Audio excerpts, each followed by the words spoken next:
Saúde e você! Olá, você de casa, sejam muito bem-vindos ao Saúde e Você desta semana. No programa de hoje vamos tirar todas as suas dúvidas sobre a prevenção de viroses. Você, mamãe, vai conhecer mais sobre a importância da vacinação para o seu bebê. Vamos mostrar como a micropigmentação pode ajudar você de casa a ficar mais linda. Veja também uma matéria sobre catarata, que é um mal que atinge principalmente os idosos. E ainda, como fortalecer o seu sistema imunológico através da alimentação. Fica com a gente, o Saúde Você está só começando.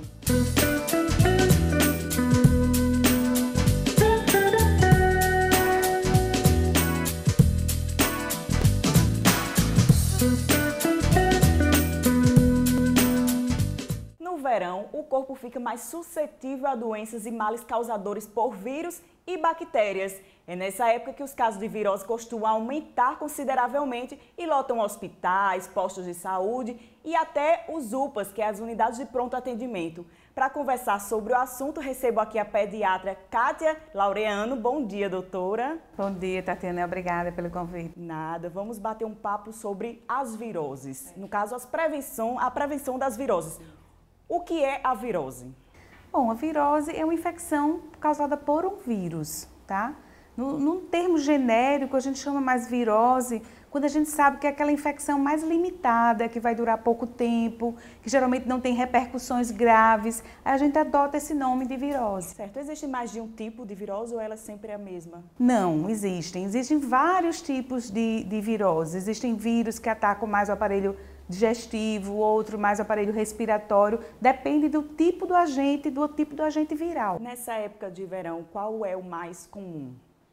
Bom, no verão, o mais comum são as infecções para o lado gastrointestinal, tá? Por exemplo, rotavírus e outros vírus, em que a criança pode ter mal-estar, náuseas, diarreia, dores no corpo, febre. E assim, a gente engloba, é um processo viral, vê que é algo não grave, que é autolimitado, e daí a gente denomina de virose, como a gente também tem outras para o lado respiratório, tipo coriza, tosse, febre. Doutora, eu sei que a senhora trata mais da criança por ser pediatra, mas me diga uma coisa, a criança é mais suscetível do que os adultos? Isso, até pelo sistema imunológico, né? Pelo sistema de defesa da criança. Aquelas crianças que têm menos de 2 anos, menos de 3 anos, ela está entrando em contato com esses vírus agora, está entrando naquele ambiente de sociedade, de comunidade, às vezes ambiente fechado, outras vezes também aberto, mas ela é mais susceptível pela própria... Fase de adaptação. Isso, da defesa imunológica. Certo. E quais são as principais formas de transmissão? Bom, pode ser oral, pode ser por gotículas, pode ser por alimentos, pode ser por água contaminada agora no verão, que você falou, Tatiana. Então, a gente tem as piscinas, as praias, então todos esses ambientes em que pode ter secreção, saliva, fezes, você está no mar, engolir. Então, isso tudo é susceptível. E também chama muita atenção a parte de alimentação. Alimentar-se fora, no verão vai muito para a praia, alimentar-se fora de casa, qualquer tipo de alimento, às vezes contaminado, e hidratar bastante, isso é importante para poder prevenir essas infecções. Certo. Então, agora no verão, a gente pode dizer para quem está em casa que as praias ela é uma importante forma de transmissão também. E importante forma de lazer, não é? Então, tirar os meninos de dentro de casa, do iPad, do computador, mas ter essas preocupações, como você falou. Porque pode ser fonte de infecção, mas é importante fonte de lazer. E é importante para a criança esse desenvolvimento. Então, ter aqueles cuidados, levar água, onde for comer, ou leva alimentação, uma fruta. Bem hidratado, manter né? Bem hidratado, isso é importante. Tá, ok. Então, deixa algumas dicas para quem está em casa de como poder evitar isso, né?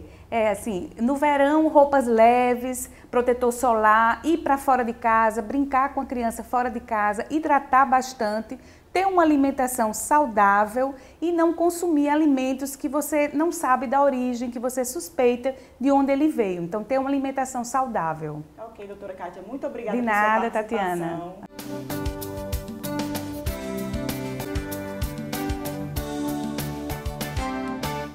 Hoje no Melhor Idade vamos falar sobre a saúde dos olhos, mais especificamente sobre a catarata, que atinge principalmente os idosos. Para conversar sobre o assunto, estou aqui com o oftalmologista Dr. Rodrigo Almeida. Bom dia, doutor. Inicialmente eu gostaria de saber o que é exatamente a catarata. Bom dia, Tatiana. Bom dia a todos. Catarata é uma alteração que ocorre na lente que nós temos dentro do olho. É uma opacidade que acontece com o passar do tempo. Nós temos uma lente dentro do olho e essa lente, a partir de certa idade, ela começa a opacificar. Então a gente compara com a visão de uma janela nublada. A pessoa vai olhar e não consegue ter nitidez. Essa falta de nitidez está ocorrendo porque a lente que ela tem dentro do olho está começando a opacificar. Certo. E para ter a catarata, doutor, só os idosos que têm ou gente jovem também pode ter? A catarata é mais comum no idoso. Ela pode surgir em pessoas a partir dos seus 50, 55 anos de idade, mas também existe a catarata congênita. Ela ocorre de uma criança para cada 5.000, mas ela pode existir na fase inicial, ao nascer, no desenvolver e na fase adulta. Existem também as cataratas secundárias, que pode acontecer em função de um trauma, e existem também as cataratas que podem surgir pelo uso excessivo de corticoide, por exemplo. E é verdade que ela é genética? Todo mundo vai ter catarata um dia? Todo mundo vai ter catarata um dia. Observe aqui você esse olho. Esse olho, aquilo que eu falei inicialmente, nós temos a lente interna. Essa lente aqui é quem nos dá foco. E ao nascer, ela é totalmente transparente. Com o passar do tempo, ela começa a opacificar. Então, aqui nós temos alguns tipos de catarata. Ela pode opacificar apenas na parte central. Quando existe esse tipo de catarata, as pessoas em ambiente claro têm a dificuldade de enxergar, mas no ambiente escuro já enxergam um pouco melhor. E existe a catarata que vai começando a opacificar a lente na parte mais externa para a parte mais interna da lente. E existe o que a gente chama de catarata total. Essa catarata total, ela ocorre em pacientes idosos por volta dos seus 75, 80 anos de idade, certo? Esse tipo de alteração é tratado com cirurgia. Existem relatos que a catarata ela pode provocar uma baixa de visão reversível. Por que a gente chama de reversível? Porque com o tratamento o indivíduo consegue recuperar sua visão. O tratamento da catarata é feito com cirurgia. É um tratamento seguro e eficaz. Todo o tratamento de catarata especificamente só com cirurgia? Todo o tratamento de catarata é feito com cirurgia. Não existe colírio, não existe outra forma de tratar catarata a não ser da forma cirúrgica. Então ela é subdividida, a catarata, e tem algo que quem está em casa possa fazer para evitar a catarata ou ela não escapa de ninguém? O que a gente aconselha é que toda pessoa deve procurar um médico oftalmologista. O médico oftalmologista é um médico que é responsável pela saúde ocular. Então ele precisa fazer os exames porque quando é identificado os primeiros sinais de catarata, é feito o planejamento para fazer a cirurgia. Nos dias de hoje, não se espera a catarata chegar no seu estágio avançado para ser feito o tratamento. Nas fases iniciais e intermediárias, já se pode fazer a cirurgia e a pessoa restabelece a visão. E lembrando que quanto mais cedo se procurar um profissional para tratar de início, melhor é o resultado, né? Não tenha dúvida, quanto mais cedo você procura o médico especialista nos olhos, na saúde ocular, o médico oftalmologista, ele vai ter saúde ocular, ele vai ter qualidade de vida.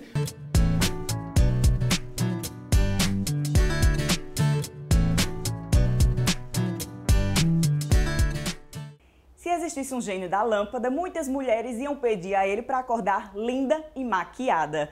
E a micropigmentação promete abolir isso de vez de ficar se pintando, se maquiando todos os dias.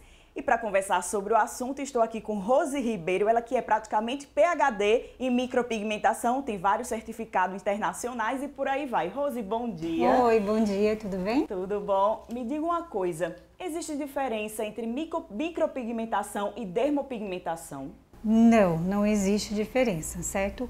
A dermopigmentação é o termo mais atual, mas ela vem da micropigmentação, que antigamente a gente trabalhava numa camada mais profunda e hoje não. Hoje nós estamos trabalhando na segunda camada da pele, que é a derme. Mais superficial. Exatamente, é por isso que veio o nome dermopigmentação, pela camada que é utilizada. Rose, quais partes do corpo você geralmente faz a dermopigmentação?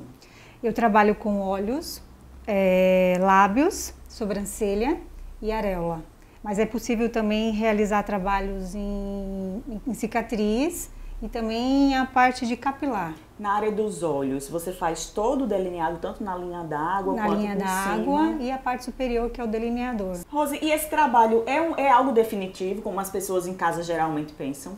Depende da habilidade do profissional. Ele pode ser definitivo, mas não deve ser definitivo. O profissional ele tem que ter uma habilidade para executar a técnica na camada correta. Definitivo, mas geralmente nas técnicas mais antigas, né? Até hoje existem profissionais que fazem a tatuagem.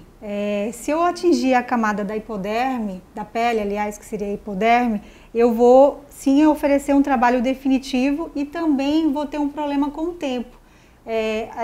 Esse trabalho ele não vai sair, certo? E ele corre o risco de ficar verde, azul. Por isso que hoje muitas clientes procuram a gente com medo. Acham que todo mundo vai realizar o mesmo processo. Então, que todo mundo vai sair daqui com a sobrancelha cinza, azul, daqui 1 ano, 2 anos.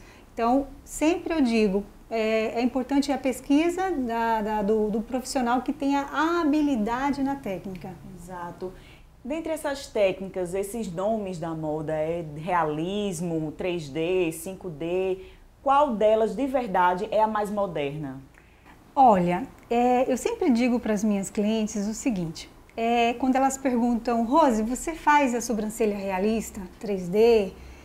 Tudo depende do profissional também, essa é a resposta. Por quê? Eu vou dar um exemplo muito simples. Se você você vai à procura de fazer uma tatuagem no seu corpo.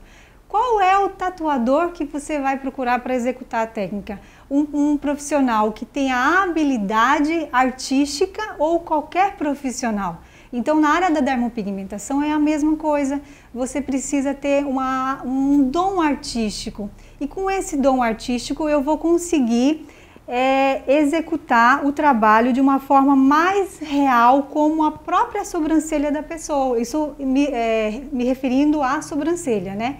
E aí, em questão a lábios também, eu tenho que ter essa mesma habilidade artística para criar um trabalho, porque os lábios não é só a coloração. Antigamente as pessoas conheciam os lábios como aquele contorno labial, que não é o que é executado hoje. Hoje nós podemos proporcionar um efeito de saúde para os lábios, uma coloração um pouco maior, um grau maior do que o que já existe nos lábios dessa pessoa. Eu posso corrigir os lábios de uma pessoa. Um exemplo são os meus lábios. Eu não estou usando batom nesse momento, então os meus lábios eles estão sempre coloridos dessa forma. Então eu acordo, eu durmo, eu como, faço qualquer atividade que eu vou estar sempre maquiada. Rose, sobre o lábio, geralmente quando a gente vê a foto de um antes e um depois, vê que realmente ela está bem forte. Essa coloração ela permanece ou é como a sobrancelha ela vai... Olha, todo o processo, a dermopigmentação, todas as áreas da dermopigmentação, durante o processo de cicatrização, que normalmente são 10 dias, certo? Você vai ter uma coloração diferenciada. Exemplo, a sua pergunta foi dos lábios. Quando eu termino o processo da dermopigmentação dos lábios, eu tenho que depositar um pigmento, digamos que o vermelho. E durante o processo de cicatrização, essa boca ela vai ficar vermelha. Para depois, com o resultado cicatrizado, eu ter um rosa. Entendeu? Então, a minha técnica na hora, se eu quero um trabalho bem superficial, eu vou executar, vou trabalhar menos nessa boca e ela vai ficar bem apagadinho, bem natural. Mas durante o processo da cicatrização, eu sempre vou oferecer para a cliente durante esses 10 dias como se ela tivesse passado um batom vermelho. Então, porque existe pessoas que não têm habilidade na técnica que fazem um cursinho e começam a trabalhar e podem sim depositar um pigmento preto em você, que você vai ficar com a sobrancelha parecendo um carvão durante esse processo de cicatrização, e depois do processo de cicatrização ainda vai continuar com esse mesmo efeito. Aí no caso dela, dessa modelo, eu fiz uma técnica de fios, por exemplo, que ele está bem mais destacado, isso, que está bem destacado, e quando essa sobrancelha estiver totalmente cicatrizada, que vai ficar uns fios muito apagados, perde em média de uns 30% a 40% dessa cor ainda, porque esse é o objetivo dessa cliente, certo? Ela quer realmente uma sobrancelha natural. Então, se porventura a cliente me procura querendo um trabalho mais marcado, eu vou executar a técnica já para essa pessoa. Certo. E sobre sobrancelha? Se a cliente fez e não gostou do resultado esperado, tem alguma forma de apagar? Como é que se resolve isso? Sim, existe hoje no mercado o laser ND-YAG, que realmente retira totalmente a dermopigmentação. Agora, isso sempre vai depender, o número de sessões com o pigmento que foi utilizado, com a profundidade da pele e mais ainda com o processo de cicatrização dessa pessoa. Porque o que seria propriamente essa remoção? Eu venho com a luz, digamos que de uma forma mais simples, como se o pigmento fosse uma bexiguinha cheia de água. Eu venho estourando essa bexiguinha, que seria o pigmento, porque são partículas. E aí o organismo que vai absorver novamente, ele vai ficar ali naquela região, esse pigmento, e o organismo ele vai lentamente absorvendo. O que eu quero dizer com isso? Que não é um processo que ela vem para mim e faço uma sessão e hoje ela já sai sem nada. É gradualmente, né? Isso, eu tenho casos maravilhosos de 2 sessões já ter saído totalmente, e tenho outros casos que 2 sessões não fez efeito nenhum. Então, tudo depende do organismo da pessoa. E o nosso mito ou verdade de hoje é: comer antes de dormir engorda? A resposta você confere no próximo bloco.